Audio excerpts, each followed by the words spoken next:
We're going to get started in just a minute.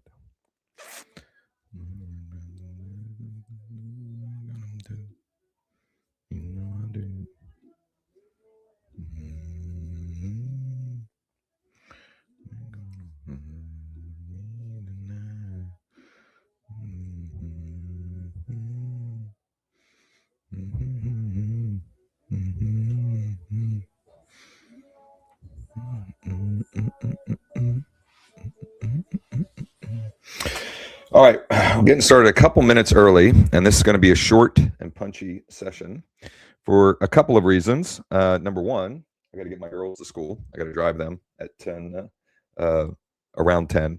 We leave to get them to school. Not normally, but they have a 2-hour delay because it's so cold. Probably a 2-hour delay the rest of the week because it is just frigid here. So that's reason number one. Number two, I am going to do more of a work session during our typical Wednesday 11 a.m. Eastern block. I'm going to do outreach to active buyers around an off-market deal. That's my work session for the 3-day deal sprint this week. And I figured, why not, bring everybody along for the ride? I've gotten a lot of feedback that those actual, real world examples of doing the outreach, calling, texting, emailing, etc. Folks seem to like and value and appreciate.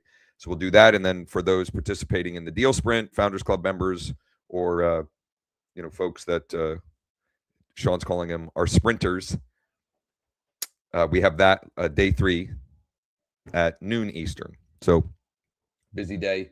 And then I'm working on 1, possibly 2 appointments for the afternoon after that. We'll start off with this, and this is very much a reminder to me. This is me reminding me, you can beat most people at anything if you just don't quit when it gets boring. Not hard, boring. That's where everyone else starts. Now, there are obviously times where things are hard, but I will say that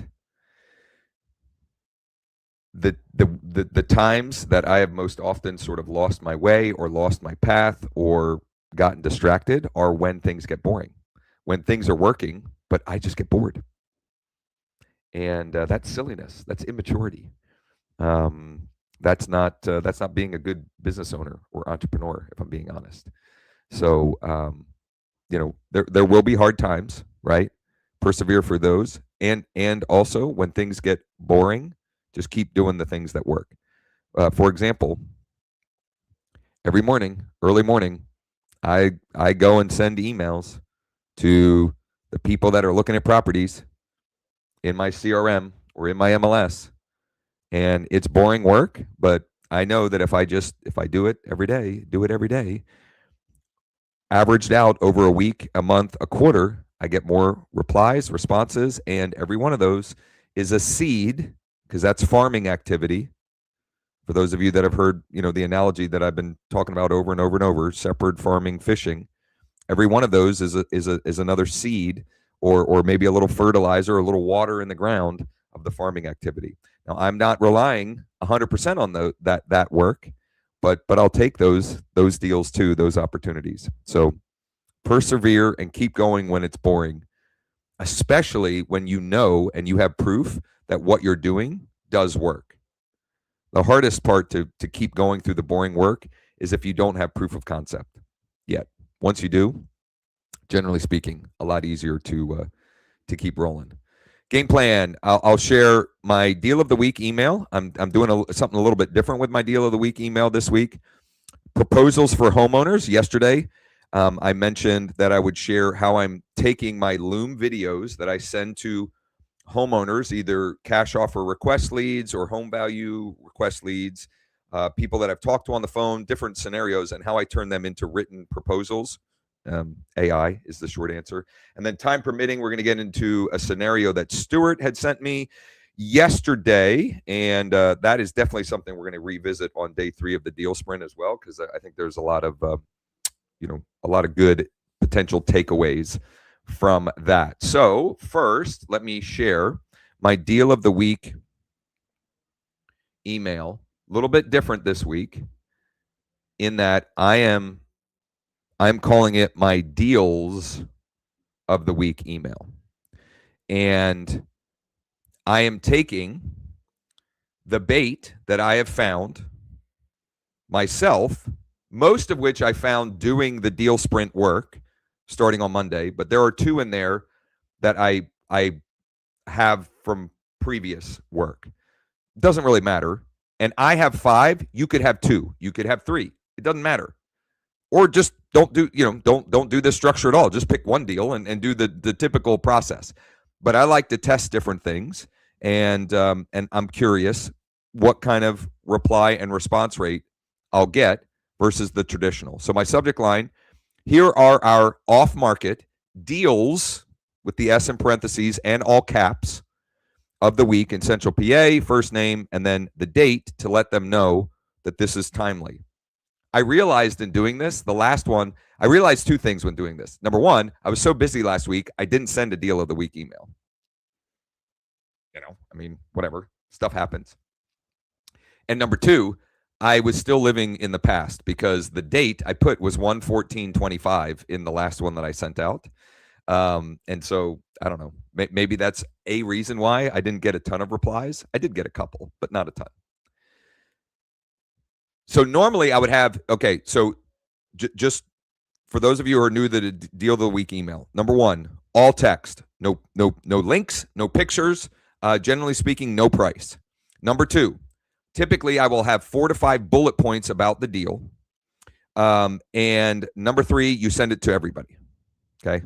Like don't discriminate. If you've got their email and they're in your whatever, Bold Trail, Go High Level, Lofty, Wise 8, it doesn't matter. Realty Jug, whatever. Who cares? Wherever you got them.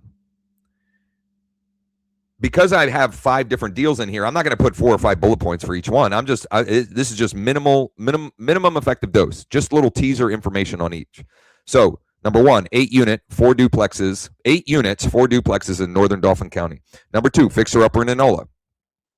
Number 3, turnkey 2 unit in Lancaster. Number 4, unique income property, 3 rental doors on over 13 acres in Enola. Number 5, 4-bedroom single family in Camp Hill. Who do you know that might be interested? I'm not asking them if they're interested, although many of them interpret it that way because, that's just like our natural inclination. But I'm trying to plant the seed.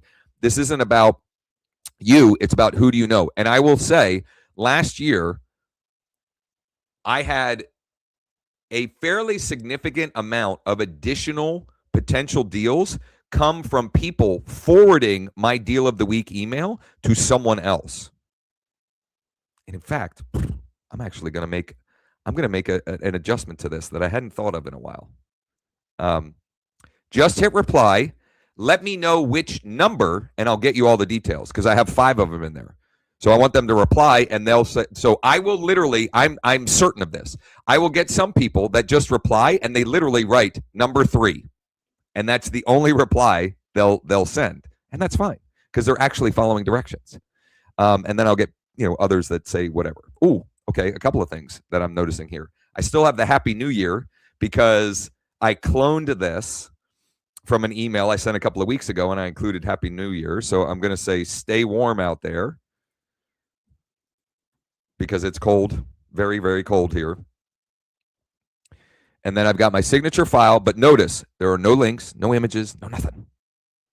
P.S. We're finding a growing number of off-market deals each and every week. Would you like me to let you know about those as we uncover them? Man, I am glad that I am going through this. I found several things in here. PPS, please forward this email to anyone you think might be interested. Another smiley face. Actually, I'm going to get rid of the smiley face here. Too many smiley faces. That's one too many. And I'm not going to include this little toggle switch. If you're using Bold Trail, you can have a saved signature, but that's redundant. I don't want the assigned agent signature. So I'm going to reschedule that, and that will go out to, I probably should actually trim this down if I'm being honest, because this is projected to go out to 14,000. And the problem with that is it just hurts the deliverability. So here's what I'm going to test next week. I'm going to test a pared down list of just active prospect. I don't know how I'll pare it down, but I'm going to pare it down, and I want to kind of compare the results of one or the other. Now, it's not a perfect split test because I'll be sending out a different batch of deals and so forth, but I'm just curious for my, for my own feedback what that might look like, because it's a lot. That was number one. Number two, I already did this work as well. I'll quickly share it. I had a transaction. I guess technically it closed on Monday, but that makes 4 in a 7-day window. Not too shabby. This one was in my neighborhood, so this was Shepherd work. Although I didn't actually know them, so I think maybe it's like maybe a little bit of combination of Shepherd and farming. Like they knew of me, they sought me out. They referenced seeing my wife and I walk in the neighborhood for years and years and years, because they've lived in the neighborhood longer than we have by a couple of years, but we've both been in the neighborhood for quite a long time.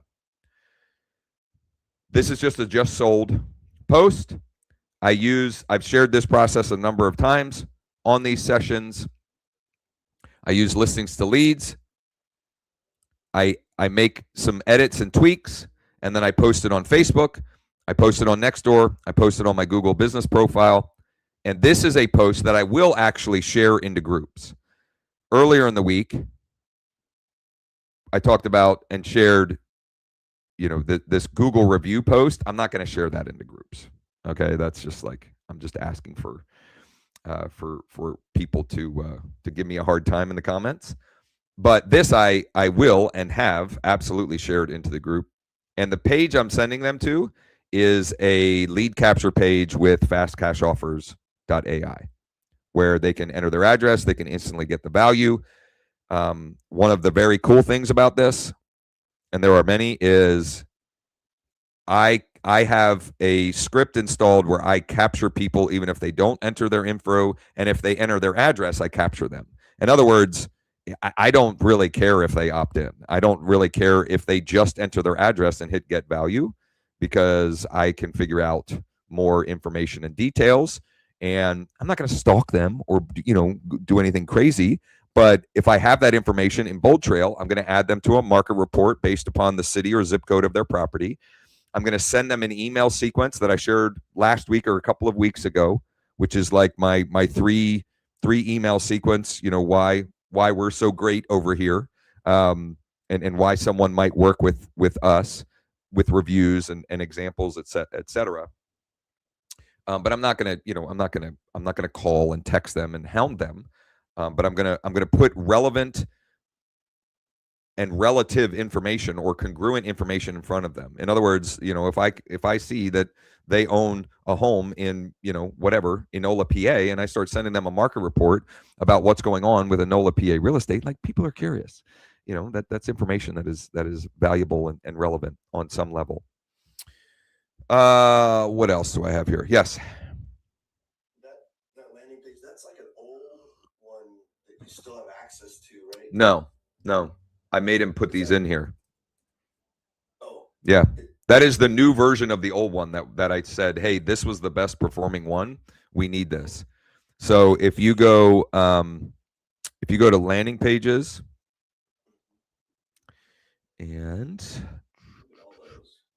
page and choose simple value offer. I like light mode, but if you're a dark and mysterious kind of person and you want dark mode, I don't even know what the dark mode one looks like, but that is what that template is that I shared. It's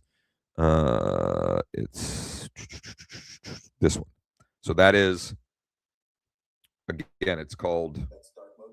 No, that's light mode. Listen, we're Jedi over here. We're not the Sith. Come on. I don't know.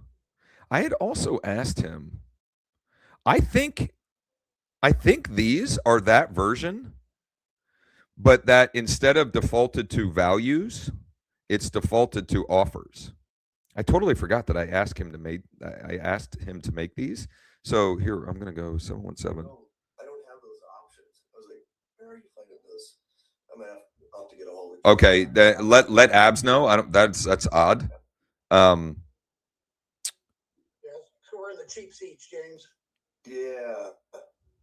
Look at that. So No it's respect. No respect. now the one thing I'm still waiting on. And this is me. I just need to pester him more.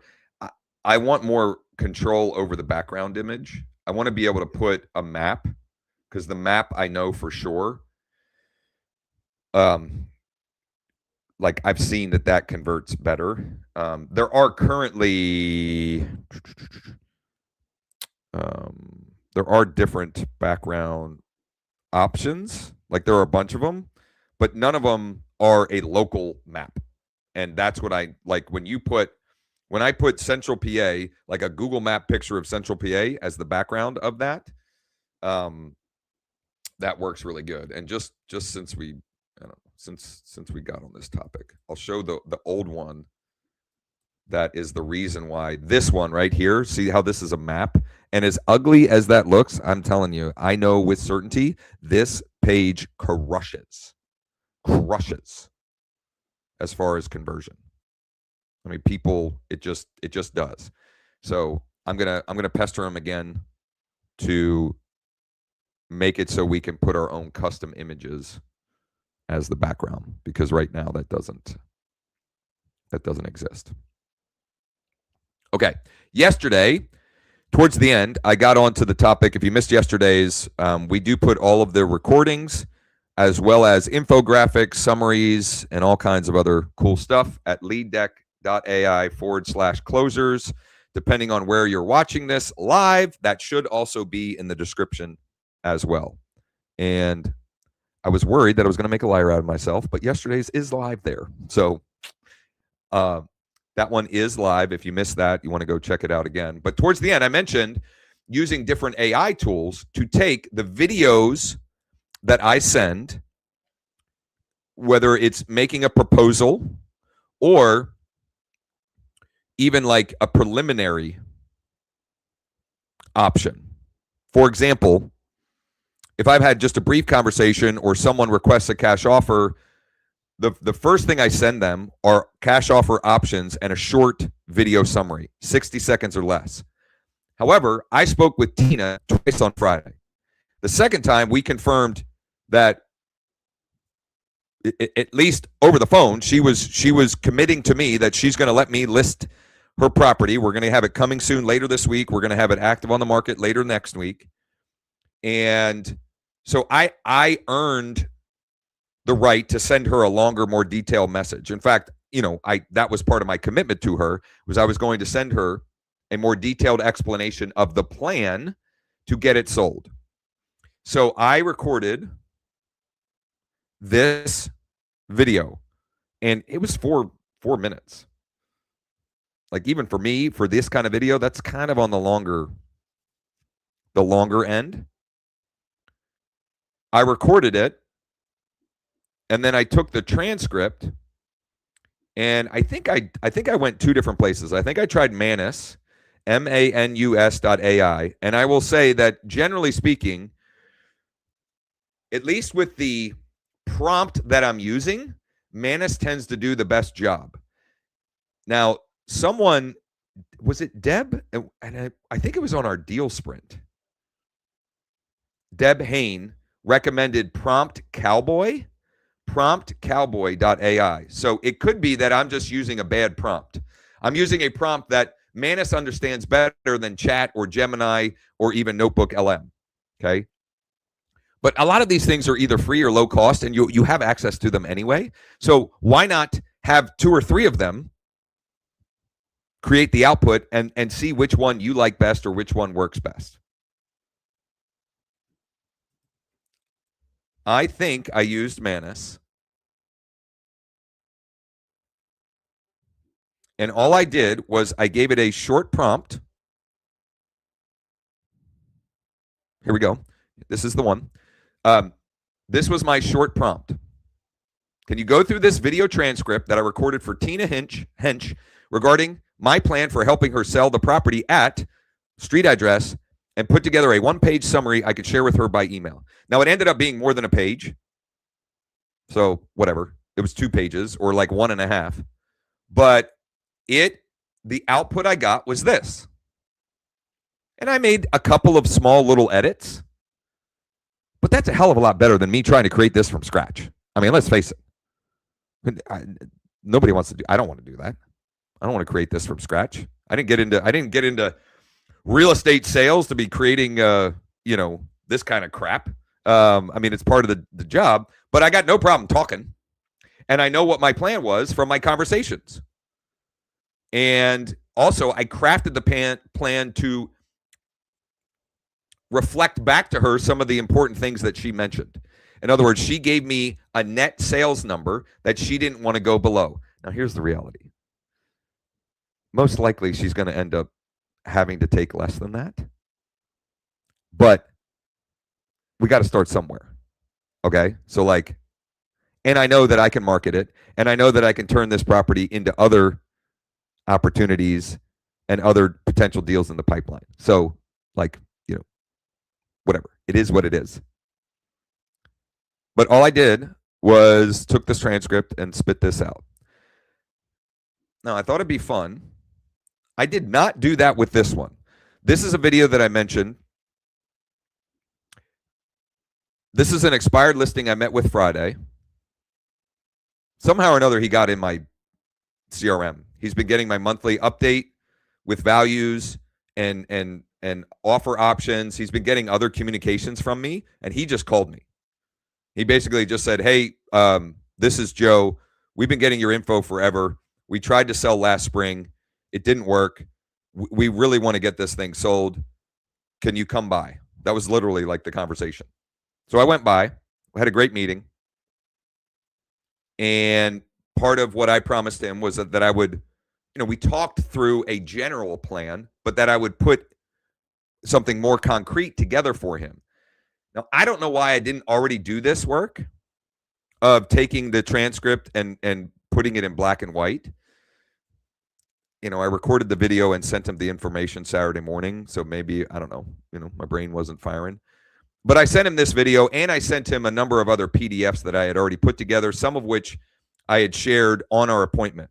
Because one of the things, and I've shared this, a number of times before here, I will, when I'm going on an appointment like this, I will put together a Google Drive folder with a bunch of different AVM values, MLS comps, some of my case studies or examples of homes that I've sold using my 7-day stress-free home sale program, and all of that stuff. So I have it ready, and sometimes I end up sharing that on the appointment. Sometimes it's after. Sometimes I even share it before, depending on the conversation that led to the appointment. So my point is, I already had a bunch to send him. So that's probably one of the reasons why I didn't do it ahead of time. But let's see here. I'm going to go to Manus. Can you, actually, let me do this because I'm lazy, productively lazy, I like to say.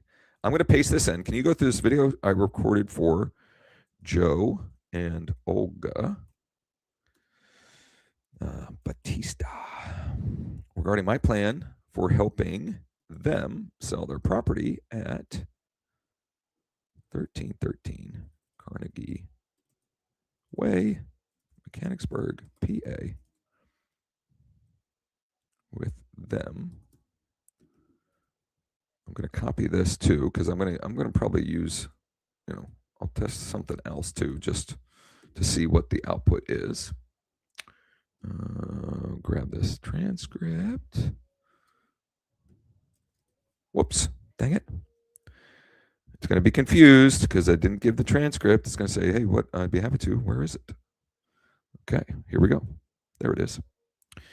And then let's go. While that's working, let's have an AI, an AI competition battle. I don't know. And this is I'm gonna have to wrap up on this because it's cold and I gotta warm the car up and we gotta leave at 10. So, you know, let's see here. So this is working through. Oh my goodness, it's already spitting this out. Okay, what about Manus? Manus hasn't. See, Manus does like more detailed research, but look at that. Look at that. Now, all I need to do is go through and see, is there any hallucinations? It says prepared for, I'll add from, me. I mean, whatever. It's not a big deal. But look at this. I mean, this is great. This is great. Now, what if you're someone, you're like, well, I'm not doing Loom videos or whatever. For most of us, it is easier for us to talk through whatever our plan for them is than to type it out. And you can talk to any of these AIs. You can turn your microphone on and just talk to them. Or you can even get creative. So I'm going to tee this up, and we're going to dive into Stuart's scenario on the day 3 of the deal sprint. But if you're not participating in that, I will also share tomorrow morning. Stuart sent me a video with a scenario. A seller that responded to some marketing that he sent. I'll just leave it at that. And he sent me a video, and I sent him a video reply. And I wanted to take the transcripts of both of those and use AI to put together a summary. And I subsequently have. But I said to Stuart, do you have a transcript of that video? And he's like, no, the Cloud HQ doesn't give me the recording or a transcript or whatever. So all I did was play Stuart's video, and with my notes app, I opened my notes app, I hit the microphone, and I just let it listen.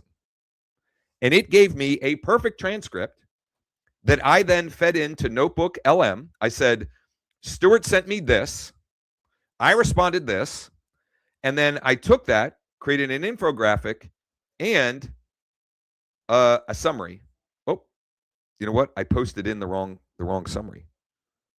That was actually his transcription, not the Notebook LM output. So watch this.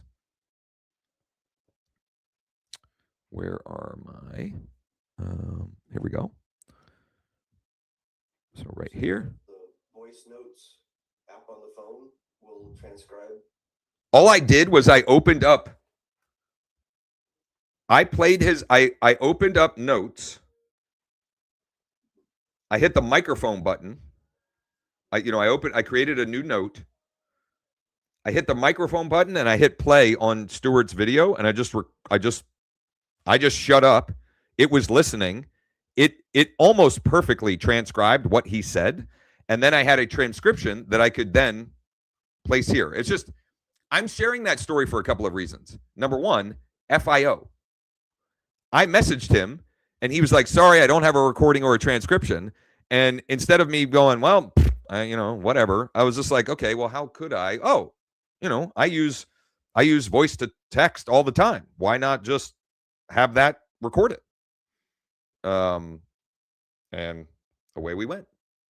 So I have to wrap here, but this is what will be included in the replay of today's session. This document, examples of the Loom videos that I send as proposals, and the proposals that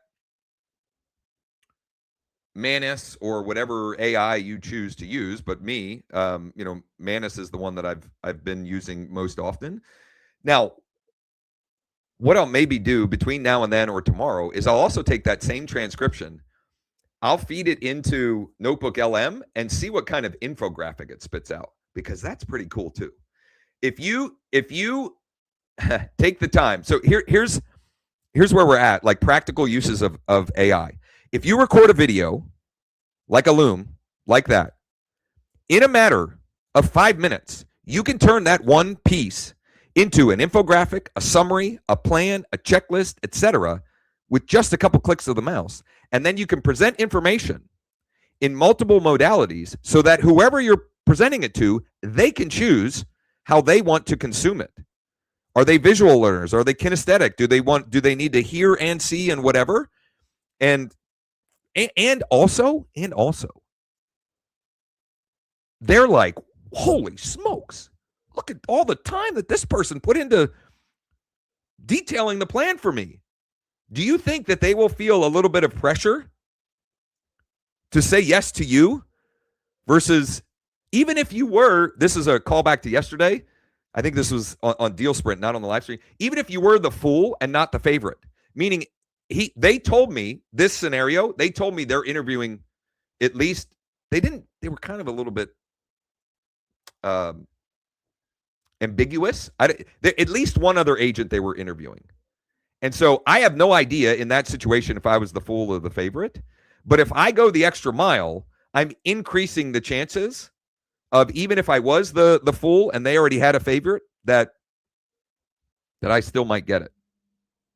Because they just, man, look at all the work that he put into this. We'll see. All right.